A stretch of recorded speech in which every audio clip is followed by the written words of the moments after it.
എൻ്റെ പല കഴിവും തെളിയിച്ച ഒരു രാത്രിയായിരുന്നു അത്.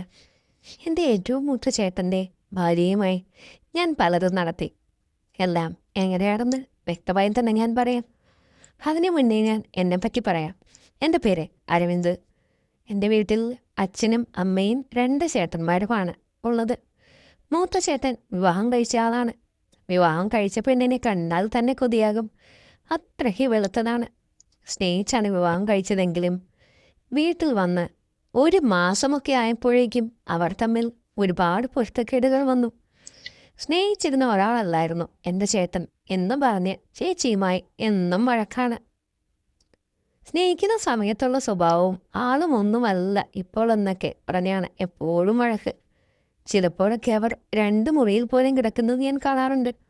ഞാനും ചേട്ടൻ്റെ ഭാര്യയും തമ്മിൽ അത്യാവശ്യം നല്ല കൂട്ടാണ്. എന്തുണ്ടെങ്കിലും എന്നോട് പറയാറുണ്ട്. പക്ഷേ ചേട്ടനുമായുള്ള പ്രശ്നം എന്താണെന്ന് ഞാൻ പലപ്പോഴും ചോദിച്ചിട്ടുണ്ടെങ്കിലും എന്നോടതൊന്നും പറയാൻ ഒരു താല്പര്യവും കാണിക്കാറില്ല. അതുകൊണ്ട് തന്നെ ഞാൻ ആദ്യം അതിനെപ്പറ്റി ഇടയ്ക്ക് ചോദിക്കുമായിരുന്നെങ്കിലും പിന്നീട് ചോദിക്കാതെ. കാരണം ഒട്ടും താല്പര്യമില്ല അത് തുറന്നു പറയുവാനായിട്ട്. അപ്പോൾ ബുദ്ധിമുട്ടിക്കേണ്ടല്ലോ എന്ന് ഞാൻ ഓർത്തു. ഒരിക്കൽ രാത്രി അവർ തമ്മിൽ മുറിയിൽ കിടന്ന് എന്തൊക്കെയോ വഴക്കുകൾ ഉണ്ടാക്കുന്നത് ഞാൻ കേട്ടു. അവർ എപ്പോഴും വഴക്കായതുകൊണ്ട് അച്ഛനും അമ്മയും തൊട്ടു മൂത്ത ചേട്ടനും തിരിഞ്ഞു പോലും നോക്കാറില്ല. പക്ഷേ എന്താണ് ഇവർ വഴക്കുണ്ടാക്കുന്നതിന് കാരണം എന്നറിയാൻ എനിക്കൊരു ആഗ്രഹം തോന്നി. അങ്ങനെ ഞാൻ അവരുടെ മുറിയിൽ മുന്നിൽ പോയി നിന്നു. ചേട്ടനോട് വഴക്കുണ്ടാക്കുന്നത് ചേട്ടൻ്റെ ഭാര്യ തന്നെയാണ്. ചേട്ടൻ ഒന്നിനും താല്പര്യമില്ല. ചേച്ചിക്കാണെങ്കിൽ പല കൊതിയുമുണ്ട്. പക്ഷെ അതൊന്നും ചേട്ടൻ താല്പര്യമില്ലാത്ത വർത്തമാനമാണ് അവിടെ കേൾക്കുന്നത്. ഇങ്ങനെ ഒരാൾ കല്യാണം കഴിച്ചതിൽ ഖേദിക്കുന്നു എന്നൊക്കെ പറഞ്ഞ് വാതിൽ തുറന്ന് പുറത്തിറങ്ങുന്ന ഒച്ച കേട്ടതും ഞാൻ വേഗം പോയി എൻ്റെ മുറിയിൽ കയറി കിടന്നു. അപ്പോഴാണ് എനിക്ക് മനസ്സിലായത് ചേച്ചിയുടെ പല ആഗ്രഹവും കൊതിയും ചേട്ടൻ സാധിച്ചു കൊടുക്കുന്നില്ല. അതാണ് അവർ തമ്മിലുള്ള കുഴപ്പം. പക്ഷേ ചേട്ടനേക്കാൾ ഒത്തിരി വ്യത്യസ്തനായിരുന്നു ഞാൻ. എനിക്ക് പല കൊതിയുമുണ്ട്, പല ആഗ്രഹങ്ങളുമുണ്ട്. പക്ഷേ 19 വയസ്സുള്ള എനിക്ക് പെണ്ണ് കെട്ടണമെന്ന് വീട്ടിൽ പറയാൻ പറ്റില്ലല്ലോ. അതുകൊണ്ട് തന്നെ എൻ്റെ കൊതിയും അടക്കി വെച്ച് ജീവിക്കുകയാണ്. അങ്ങനെ ഇരിക്കുന്ന സമയത്താണ് ചേച്ചിയും ചേട്ടനും തമ്മിൽ കിടന്ന് വഴക്കുണ്ടാക്കുന്നത് ഞാൻ കേട്ടത്. എന്തായാലും ഈ ഒരു അവസരം പ്രയോജനപ്പെടുത്തുകയാണെങ്കിൽ എനിക്ക് പല ഗുണവും ഉണ്ടാവുമെന്ന് തോന്നി. അങ്ങനെ ഞാൻ ചേട്ടൻ്റെ ഭാര്യയുമായി കുറച്ചുകൂടി അടുപ്പത്തിലാകാൻ തന്നെ നോക്കി. എല്ലാം ഞാൻ പറയാം. അതിനു മുന്നേ ഞാൻ എന്നെ പറ്റി പറയാം. എൻ്റെ പേരും വയസ്സും ഞാൻ പറഞ്ഞില്ലല്ലോ. എൻ്റെ വീട്ടിൽ അമ്മയും 2 ചേട്ടനുമാണുള്ളത്. ചേട്ടൻ്റെ ഭാര്യയുടെ പേര് ശാലി. ചേട്ടത്തിൻ്റെ വീട്ടിൽ ചേട്ടത്തിയും 2 അനിയത്തിമാരുമാണുള്ളത്. പിന്നെ അച്ഛനും അമ്മയും ഉണ്ട്. ചേട്ടത്തി കാണാൻ നല്ല സുന്ദരിയാണ്.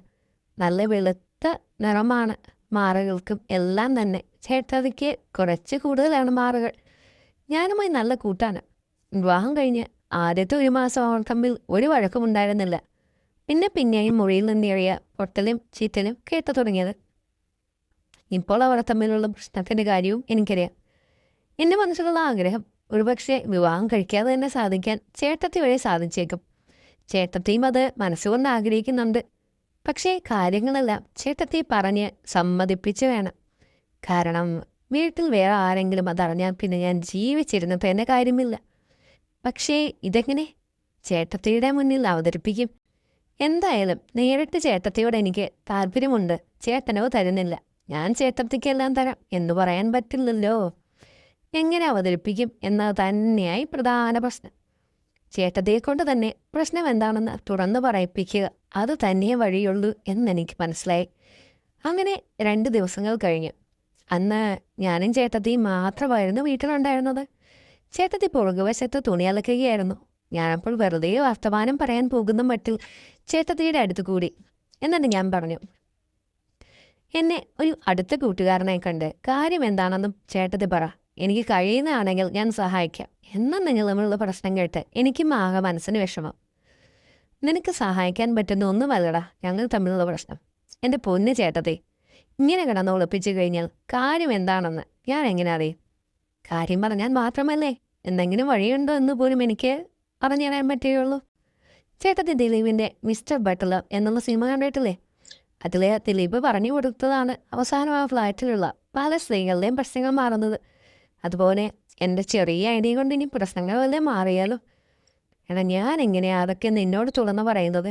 അങ്ങനെയാണെങ്കിൽ ഇനി എന്നോട് മിണ്ടാൻ വരണ്ട എന്ന് പറഞ്ഞ് പിണങ്ങി പോകുന്ന രീതിയിൽ ഞാൻ ചേട്ടത്തിയുടെ അടുത്ത് നിന്നും തിരിഞ്ഞളകണം. എടാ പിണങ്ങല്ലേ, ഞാൻ നിന്നോട് കാര്യം പറയാം.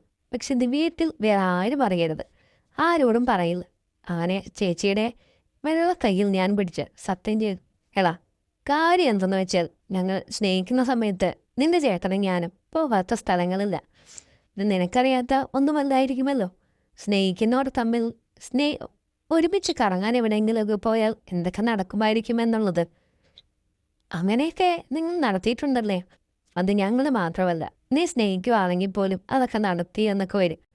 അത് നീ വിട്, അത് ഞാൻ വിട്ടു. ചേച്ചീന് പ്രശ്നം പറ. ഇത് തന്നെയാണോ പ്രശ്നം? അന്ന് ഞങ്ങൾ പോയപ്പോൾ നടത്തിയ പോലുള്ള കാര്യങ്ങൾ ഇപ്പോൾ നിന്റെ ചേട്ടന് താല്പര്യമില്ല. എന്നെക്കൊണ്ടാവുന്നത് ഞാൻ നോക്കി. പക്ഷേ ഒരാൾ മാത്രം വിചാരിച്ചാൽ ഇതൊക്കെ നടക്കുമോ? ഇത്രയുമേ ഉള്ളോ? ഈ നിസ്സാര കാര്യത്തിനാണോ നിങ്ങൾ തമ്മിൽ ഏത് നേരം വഴക്കിട്ടത് എന്ന് വളരെ കൂളായി ഞാൻ ചേട്ടത്തിയോട് പറഞ്ഞു. നിനക്ക് കാര്യം കേൾക്കുമ്പോൾ നിസ്സാരമായിരിക്കും, പക്ഷേ സാഹചര്യത്തിൽ വരുമ്പോൾ മാത്രമാണ് നമുക്കതിൻ്റെ ബുദ്ധിമുട്ടറിയുകയുള്ളൂ. ചേട്ടന് താല്പര്യം വരുന്ന രീതിയിലുള്ള വേഷങ്ങൾ ചേട്ടത്തി രാത്രി മുറിയിൽ മാത്രം ധരിക്കുക. അത് ഞാൻ എന്ത് വേഷം ധരിച്ചാലും അങ്ങേര് കട്ടിലിൽ വന്ന ഒറ്റക്കിടപ്പും ഒറ്റുറക്കവും, പിന്നെ ഒന്നുമില്ലാതെ കിടന്നാൽ പോലും അങ്ങേരറിയൂല. ചേട്ടത്തേക്ക് വേറെ എന്തെങ്കിലും വഴി കണ്ടുപിടിക്കണം. ചേട്ടത്തിയുടെ ആഗ്രഹം നടത്താൻ അതല്ലാതെ വേറെ വഴിയുണ്ടെന്ന് എനിക്കും തോന്നുന്നില്ല. അങ്ങനെ ഞാൻ പുറത്തുള്ള ഒരാളെ കണ്ടുപിടിച്ച് എൻ്റെ ആഗ്രഹം നടത്തിയാൽ അത് ഈ കുടുംബത്തിന് ചീത്തപ്പേരിലാവില്ലടാ. അതുകൂടാതെ അത് ആരെങ്കിലും പറഞ്ഞാൽ ജീവിതം തന്നെ തീർന്നില്ലേ? ചേട്ടത്തി, എനിക്കിപ്പോൾ 19 വയസ്സ് പ്രായമുണ്ട്. കാര്യങ്ങൾ എല്ലാം അറിയാവുന്ന പ്രായവുമാണ്. ഞാനായിരുന്നു ചേട്ടത്തിയെ വിവാഹം കഴിച്ചതെങ്കിൽ ഒരിക്കലും ഇങ്ങനൊരു കാര്യത്തിന് എൻ്റെ ചേട്ടത്തി ദുഃഖിക്കേണ്ടി വരില്ലായിരുന്നു. സത്യം പറയാമല്ലോ, എനിക്ക് മനസ്സുകൊണ്ട് ഒരുപാട് ആഗ്രഹമുള്ള കാര്യമാണ് ഈ പൊട്ടനായ ചേട്ടൻ വേണ്ടെന്ന് വയ്ക്കുന്നത്. ഞാനായിരുന്നെങ്കിൽ ചേട്ടത്തി എനിക്ക് ഇച്ചിരിയെങ്കിലും റെസ്റ്റ് താടാ എന്ന് പറഞ്ഞേനെ. അപ്പോൾ തന്നെ എൻ്റെ കയ്യിൽ പിടിച്ച് നുള്ളിക്കൊണ്ട് ചേട്ടത്തി പറയുകയാണ്, നിന്റെ മനസ്സിലിരിപ്പ് കൊള്ളാമല്ലോടാ. അത് പിന്നെ ചെറിയൊരാഗ്രഹം, അത്രയുമേ ഉള്ളൂ. എനിക്കെപ്പോൾ മനസ്സിലായി, ഞാനിട്ട ചൂണ്ടയിൽ ചേട്ടത്തി പതിയെ കൊത്തി തുടങ്ങിയിരിക്കുന്നു. ഇനി ചെറുതായി ഞാനൊന്ന് ചൂണ്ട അനക്കി കൊടുത്താൽ മാത്രം മതി. ഞാൻ ആഗ്രഹിച്ച രീതിയിൽ തന്നെ എല്ലാ കാര്യങ്ങളും ഭംഗിയായി നടക്കുമെന്നെനിക്ക് വ്യക്തമായി മനസ്സിലായി. കഥ തുടരും. ഇതിൻ്റെ അടുത്ത ഭാഗത്തിന് വേണ്ടി ചാനൽ സബ്സ്ക്രൈബ് ചെയ്യണേ. പിന്നെ ഇഷ്ടമായെങ്കിൽ ലൈക്ക് ചെയ്യണം. കൂടാതെ എന്തെങ്കിലും അഭിപ്രായങ്ങളുണ്ടെങ്കിൽ ഉറപ്പായും കമൻറ്റ് ബോക്സിലും പറയണം കേട്ടോ. അപ്പോൾ ഇതിൻ്റെ അടുത്ത ഭാഗത്തിൽ നമുക്ക് വീണ്ടും കാണാം.